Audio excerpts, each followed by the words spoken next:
Legenda Tanjung Lesung. Alkisah zaman dahulu hiduplah seorang pengembara bernama Raden Budok yang berasal dari Laut Selatan. Ia tinggal bersama kuda dan anjing kesayangannya. Kemanapun ia pergi, kedua peliharaannya selalu ikut. Suatu ketika Raden Budok bermimpi bertemu dengan seorang gadis yang sangat cantik rupawan. Wajah gadis itu selalu membayangi pikirannya. Akhirnya ia memutuskan untuk mencari keberadaan gadis itu. Sebelum pergi, ia membawa golok dan batu asah. Ia pergi menunggangi kuda kesayangannya. Anjingnya yang setia berjalan di depan sebagai penunjuk jalan. Setelah beberapa waktu berjalan, ia belum juga menemukan gadis itu. Mereka mendaki bukit dan melewati jalanan berbatu-batu. Namun, ketika tiba di Gunung Walang, tiba-tiba kuda kesayangannya terjatuh. Raden Budok pun ikut terjatuh. Mereka berguling-guling di lereng gunung, sekujur tubuhnya dipenuhi dengan luka. Setelah beberapa saat mengurus lukanya, Raden Budok memutuskan untuk beristirahat sejenak. Raden Budok memakan bekal yang dibawanya, sementara kudanya memakan rumput dan anjingnya berlari-lari mengejar mangsa. Setelah cukup beristirahat, mereka melanjutkan perjalanan. Raden Budok melihat pelana kudanya sobek. Pelana itu tidak bisa digunakan lagi dan akhirnya Raden Budok berjalan kaki dan menuntun kudanya. Mereka berjalan menuju daerah yang bernama Tali Alas, yang sekarang dikenal dengan Pilar. Mereka terus berjalan sampai tiba di depan Pantai Cawar. Pemandangannya sangat indah dan air lautnya sangat jernih. Akhirnya Raden Budok menceburkan dirinya di sana. Segarnya air laut menghilangkan rasa lelah. Setelah puas berenang, ia melanjutkan perjalanan. Dipanggilnya kuda dan anjingnya untuk segera beranjak pergi. Namun, kedua hewan itu tidak bergeming. Raden Budok sudah mendorong-dorong kedua hewan tersebut. Namun mereka tidak mau beranjak. Mereka diam seperti batu karang. Akhirnya dengan sangat sedih, Raden Budok pergi seorang diri. Raden Budok meneruskan perjalanan menuju Legonwaru. Sesambanya di Legonwaru, ia merasa kelelahan. Pundaknya sangat terasa ngilu karena dalam tasnya terdapat batu asah yang sangat berat. Ia tidak kuat lagi membawa batu asah tersebut dan ia meninggalkan batu asah tersebut di Legonwaru. Sampai saat ini, di Legonwaru terdapat sebuah karang yang bernama Karang Pangasahan. Karang itu merupakan jelmaan dari batu asah milik Raden Budok. Raden Budok melanjutkan perjalanannya menyusuri pesisir pantai. Ia pantang menyerah demi menemukan gadis impiannya. Rasa lelahnya sirna setiap ia memikirkan gadis itu. Di tengah perjalanan, tiba-tiba turun hujan yang sangat lebat. Raden Budok berteduh di bawah pohon. Ketika sedang berteduh, ia melihat dari dalam pasir muncul puluhan ekor penyu. Raden Budok kagum melihat penyu-penyu dari yang berukuran besar sampai yang terkecil berlarian menuju laut. Daerah itu kemudian dinamakan Cipenyu.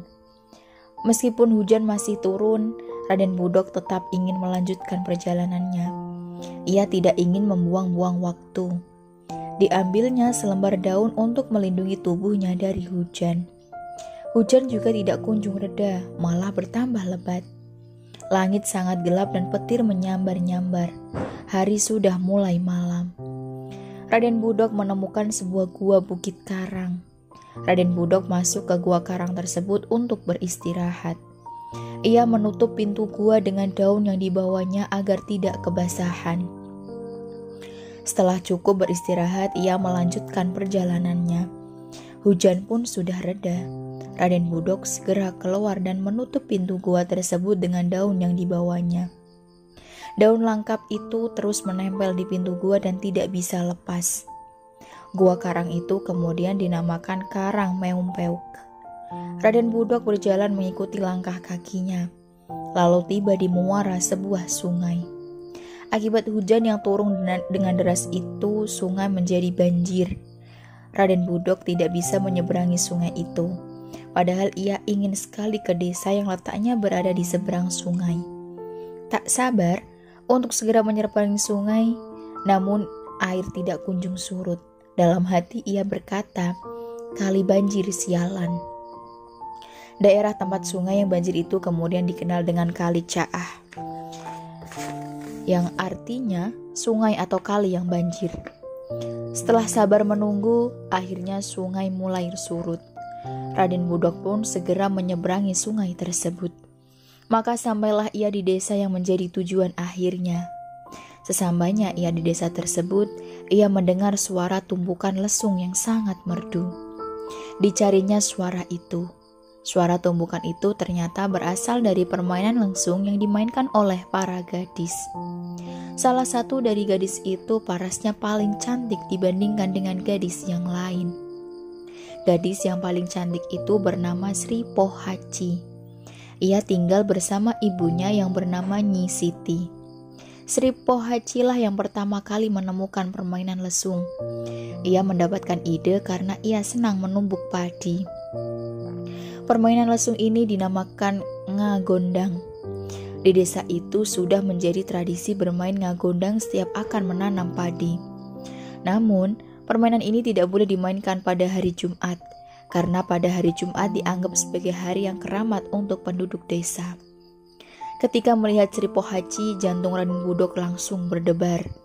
Gadis itu adalah gadis yang muncul dalam mimpinya. Raden Budok terus memperhatikan permainan lesung para gadis itu. Sri Pohaci pulang dan Raden Budok melihatnya masuk ke dalam rumahnya. Raden Budok lalu memberanikan diri mengetuk pintu rumah Sri Pohaci. Pintu dibuka oleh Nyi Siti. "Ada keperluan apa?" tanya Nyi Siti.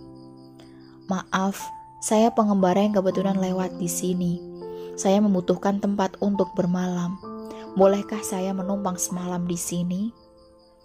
"Maaf anak muda, bukannya aku tidak mengizinkan kau untuk bermalam di sini. Tapi aku seorang janda dan tinggal berdua dengan anak gadisku. Tidak baik kami menerima seorang laki-laki untuk menginap," jawab Nyi Siti. Raden Budok sangat kecewa karena tidak dapat berjumpa dengan gadis impiannya. Lalu ia berjalan menuju dipan bambu yang berada tidak jauh dari rumah Nyi Siti. Raden Budok merebahkan badannya pada dipan bambu tersebut dan ia tertidur. Tiba-tiba ia mendengar suara lembut seseorang memanggil namanya. "Raden, Raden, bangunlah." Ujar suara lembut itu. Raden Budok terbangun dan terkejut karena di hadapan berdiri seorang gadis yang sangat cantik. Gadis itu adalah Sri Pohaci. "Bangunlah Raden, tidak baik tidur sore-sore begini," ujarnya. Mereka berkenalan dan akrab. Tak lama kemudian mereka menjadi sepasang kekasih. Awalnya Nyi Siti tidak merestui hubungan mereka karena ia tidak mengetahui asal-usul Raden Budok. Namun, ia melihat putrinya sangat bahagia bersama dengan lelaki itu. Ia pun mengalah dan merestui hubungan mereka. Raden Budok dan Sri Pohaci akhirnya menikah. Setelah menikah, kebiasaan Sri Pohaci bermain ngagondang tidak juga hilang. Bahkan kini Raden Budok pun ikut memainkannya. Raden Budok selalu ingin memainkan lesung setiap hari. Bahkan ia pun ingin bermain pada hari Jumat. Istri, mertua, dan para tetangga sudah berusaha melarangnya. Tetapi Raden Budok tidak mendengarkan dan bersikeras untuk bermain. Dengan penuh semangat ia menabuh-nabuhkan lesung. Ia melompat ke sana kemari mengikuti alunan suara lesung. Tiba-tiba para tetangga berteriak sambil tertawa geli menunjuk ke arah Raden Budok. "Hahaha, lucu sekali." Raden Budok heran. Mengapa mereka menertawakannya dan menyebutnya sebagai lutung? Ketika dilihat, ternyata sekujur tubuhnya telah penuh dengan bulu berwarna hitam. Di bokongnya juga tumbuh ekor yang panjang. Raden Budok sangat ketakutan dan merasa malu. Lalu ia berlari ke hutan dan bersembunyi di sana. Para penduduk memanggilnya dengan sebutan Lutung Kasarung. Setelah kejadian itu, Sri Pohaci pergi dari kampung. Ia sangat malu dan menyesali perbuatan suaminya. Menurut cerita, Sri Pohaci kemudian menjelma menjadi Dewi Padi. Desa tersebut kemudian dinamakan Desa Lesung karena letaknya berada di Tanjung. Desa itu kemudian diberi nama Tanjung Lesung sampai sekarang.